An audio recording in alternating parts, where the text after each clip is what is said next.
comment enrichir ces scénarios pédagogiques avec l'aide des IA, créer des scènes d'enquête fictives et des QR codes menant à des fichiers audio en ligne. J'ai toujours été passionnée par l'élaboration de scénarios pédagogiques dans lesquels mes élèves deviennent des enquêteurs. Je tente cette année d'augmenter encore davantage la motivation de mes élèves en utilisant les IA pour rendre ces enquêtes encore plus immersives. Je me suis fixé 2 objectifs. Tout d'abord, je voulais que les élèves disposent de vues en plan d'une salle d'interrogatoire comme on peut en voir sur certains plateaux de jeux d'enquête. Ensuite, je voulais insérer sur ce document des QR codes que les élèves pourraient scanner chez eux et qui mèneraient à des fichiers audio leur permettant d'écouter des interrogatoires, comme s'ils étaient réellement dans cette pièce imaginaire. Voici comment j'y suis parvenue après de nombreux tâtonnements. Pour la création de la vue de la salle d'interrogatoire, je me suis donc aidée de l'IA de Canva. En guise de prompt, j'ai demandé une vue aérienne type plateau de jeu d'un bureau de police fictif divisé en 2 pièces. Et j'ai donné des indications sur ce que j'espérais trouver dans chacune de ces 2 pièces. L'IA m'a proposé plusieurs visuels.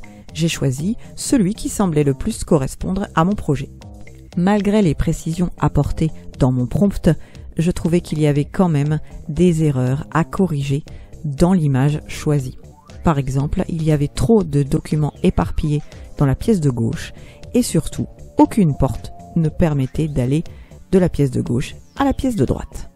J'ai donc modifié ensuite l'image directement sur Canva en utilisant dans les outils la gomme magique pour effacer les documents qui étaient au sol que je ne souhaitais pas conserver. Ensuite, pour régler mon problème de porte absente entre les 2 pièces, j'ai fait un copier-coller de l'image, donc je me suis retrouvée avec les 2 mêmes images l'une sur l'autre. Ensuite, j'ai rogné, j'ai découpé, sélectionné uniquement la porte en haut à droite et je l'ai déplacée à peu près au milieu de la cloison entre les 2 pièces. Je lui ai ensuite fait faire une rotation de 90 degrés, je l'ai légèrement déformé à l'aide des curseurs pour que ça ne choque pas au niveau des ombres principalement, et l'illusion était suffisante pour que l'on ait l'impression de voir une porte entre les 2 pièces. Deuxième étape maintenant, la création de l'interrogatoire, la création des fichiers audio. Alors, toujours sur Canva, donc j'avais déjà préparé en amont le dialogue de mon interrogatoire imaginaire. Donc j'ai procédé à des copier-coller, des questions-réponses une par une, en alternant les voix, et ensuite j'ai récupéré le fichier audio. Que pouvez-vous nous dire sur la rose noire retrouvée sur la victime? Je sais uniquement ce que mes voyages m'ont appris.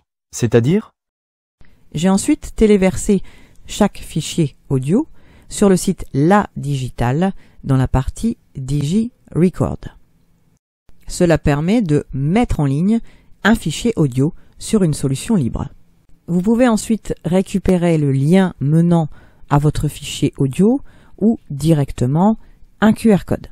Il y a également sur le site de La Digital la possibilité de créer un QR code. De retour sur mon visuel sur Canva, j'ai inséré le QR code enregistré dans mon ordinateur, je l'ai inséré comme une image.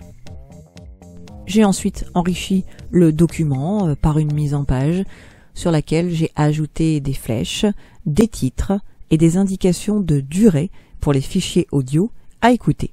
J'ai procédé de la même façon pour l'ensemble de mon enquête avec d'autres interrogatoires, faisant parler d'autres personnes, et parfois il ne s'agit pas d'interrogatoires imaginaires, mais d'informations scientifiques, de témoignages.